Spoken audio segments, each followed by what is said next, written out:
now, but we are already a month into 2024 somehow. I don't know where the time went, but I realized that I still haven't done my 5 top favorite reads from 2023, so why don't I do that right now? Without further ado, these are my top 5 favorite reads from 2023.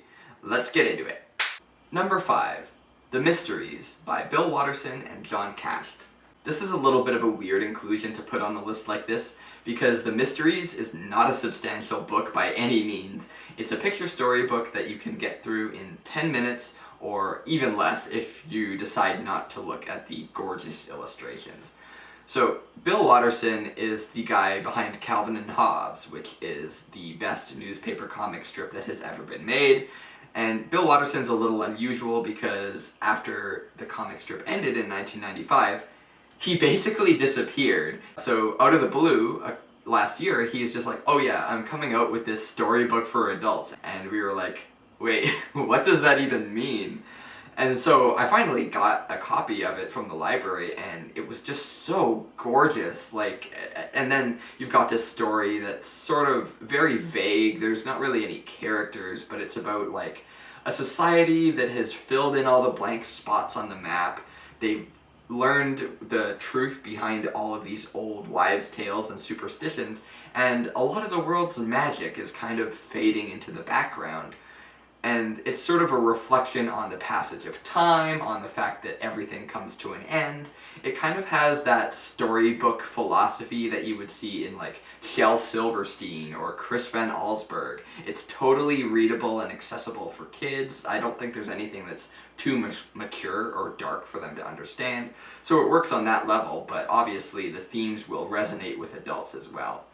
The illustrations are a combination of painted and inked backdrops that Bill Watterson has done, combined with these little sets and mini figures that John Casht has made.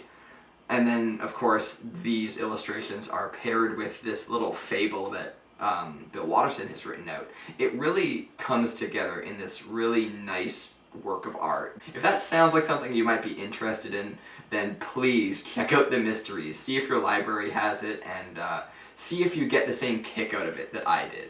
Number 4, Fullmetal Alchemist by Hiromu Arakawa.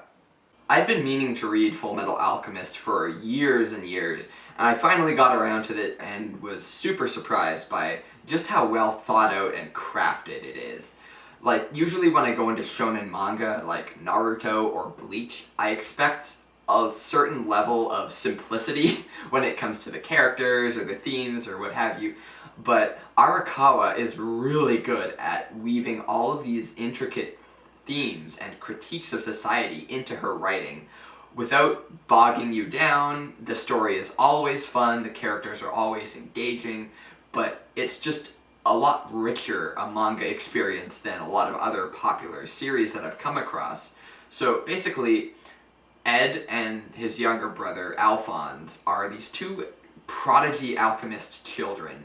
They accidentally dabble into the black arts a little bit because they're trying to do something that they think is good. So it's a ends justify the means kind of thing. And something horrible happens. Both brothers are disfigured, and they set out to try and resolve and fix the problems that they've caused from this horrible experiment that they did. And while they're doing that, they make a lot of deals with the devil. The older brother Ed joins the army of his nation, and, you know, over time it's revealed that his nation and the army that he serves have done horrible things in the name of their own sovereignty or freedom or whatever like lofty phrase they want to use. And so there's this obvious parallel between the trauma of like within the family and also the trauma of the society that they live in. It's really well done, and there's obviously there's a lot of shonen-y tropes with like power scaling and getting stronger and stronger, and like these big cataclysmic fights of like good guy versus bad guy just wailing on each other, you know.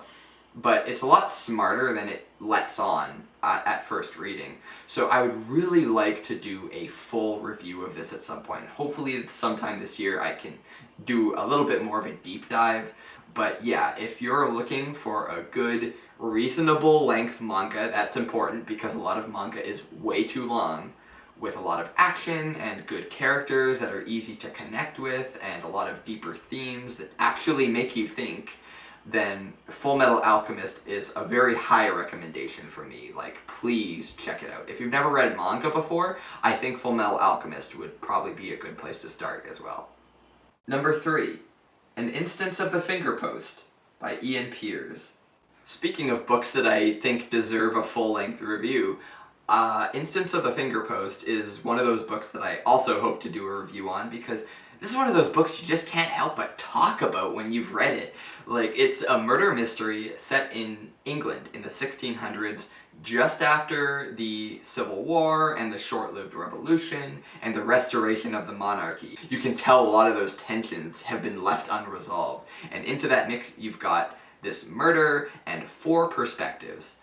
Unlike a lot of other books with shifting perspectives, it's not intercutting between characters all throughout the length of the book. Instead, you get all of the perspectives in block chunks, one after the other. So it's like reading 4 short novels of similar events. And it's really funny to see how different perspectives try to justify themselves and be like, I swear to God, I didn't do anything wrong, and if anyone tells you otherwise, they're lying. And then you read the next perspective and they're like, no, he's lying. A lot of the characters, of course, are inundated with the bigotry of the time. So the Protestants hate the Catholics and the Catholics hate the Protestants, and everybody hates women. So you kind of have to deal with the fact that most of the people in this book are horrible. They're obnoxious, they're arrogant, they're misogynistic, they're violent, you know, all the rest of it. It's just a really interesting book to piece together, and it's really atmospheric. There's a great blend of drama and humor that comes up. It's just a really great ride. The second perspective was a little bit tough to get through, but the other 3 perspectives, especially the first and last perspectives, were absolutely, like the prose just sang. Ian Pearce is obviously a very, very talented novelist, and I really want to read more of his work. So yeah, if you're looking for a big chunker of a murder mystery that's very historical, like, you could do no better than Instance of the Fingerpost. Number 2, Germinal by Emile Zola. I really struggled with how to rank the top 2 books on this list. Like, even as I sit here, I'm still wondering if I shouldn't swap the order that I have them in.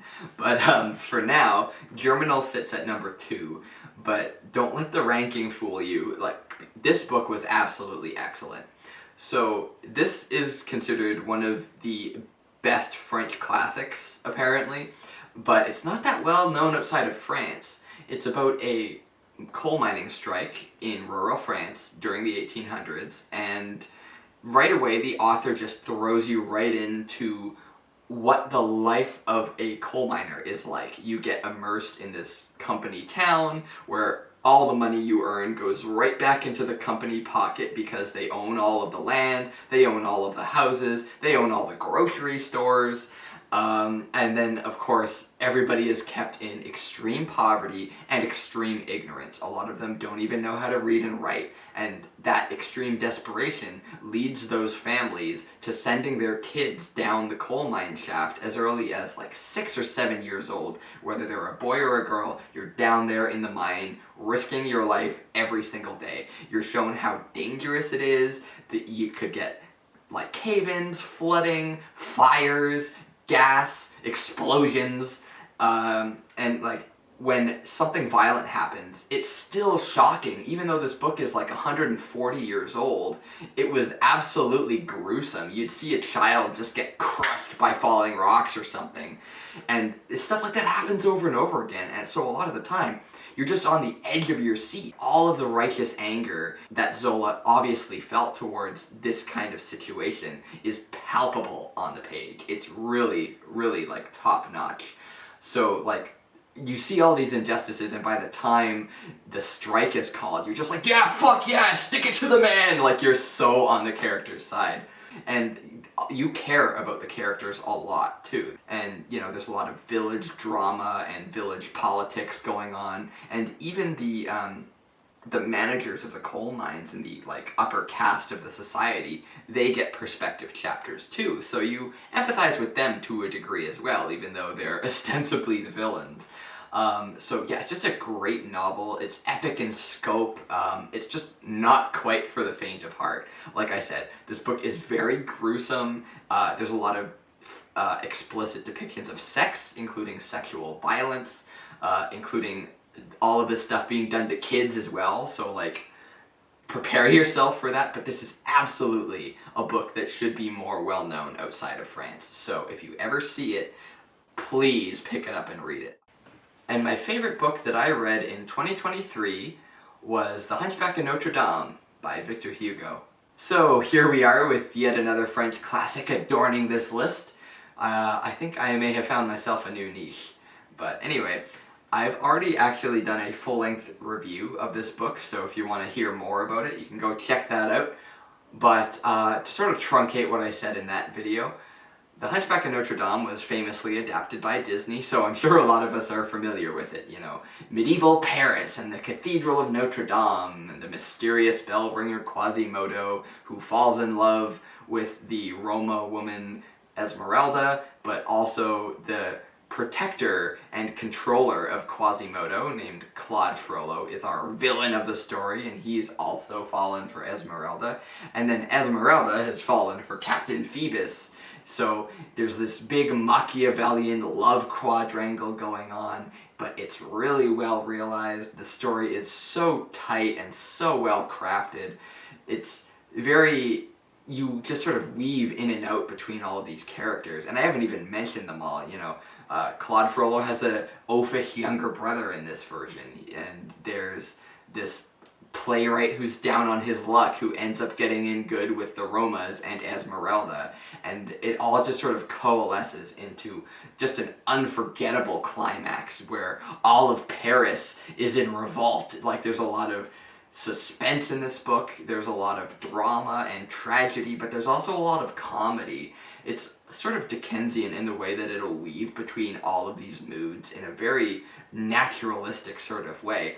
It feels so accessible even all this time later, like you just get right into it. And although, of course, Victor Hugo was using the book to critique the political climate of his own time, even if you're not really that well versed in Paris of the 1800s or the 1400s, even if you're not into that, you'll get really well connected with the story and the characters. Like, Esmeralda is probably my favorite character that I read all year. So yeah, The Hunchback of Notre Dame is a classic for a reason, so please go out of your way to seek it out. It's definitely worth it, and it definitely deserves the spot as my favorite read in 2023. So there you have it. Another year, another list of my top favorite books. I can't believe I'm still doing this. But now that I've revealed my books, it's time for you to do the revealing and tell me what your favorite reads of the year are, and if you've read any of the books that I've read that I mentioned in this list, let me know what you think about them, because like I said about a few of these, a lot of the books in this list deserve more attention than they get. So if you haven't read them, you should get on that. But anyway, I've been deep in the reads, you've been my viewer, and I hope to continue making many more videos just for you, including reviews and lists and tags and all the rest of it, because I like talking about books, because I'm deep in the reads, and that's what the fuck I do. Subscribe and do all that stuff, and I will see you next time.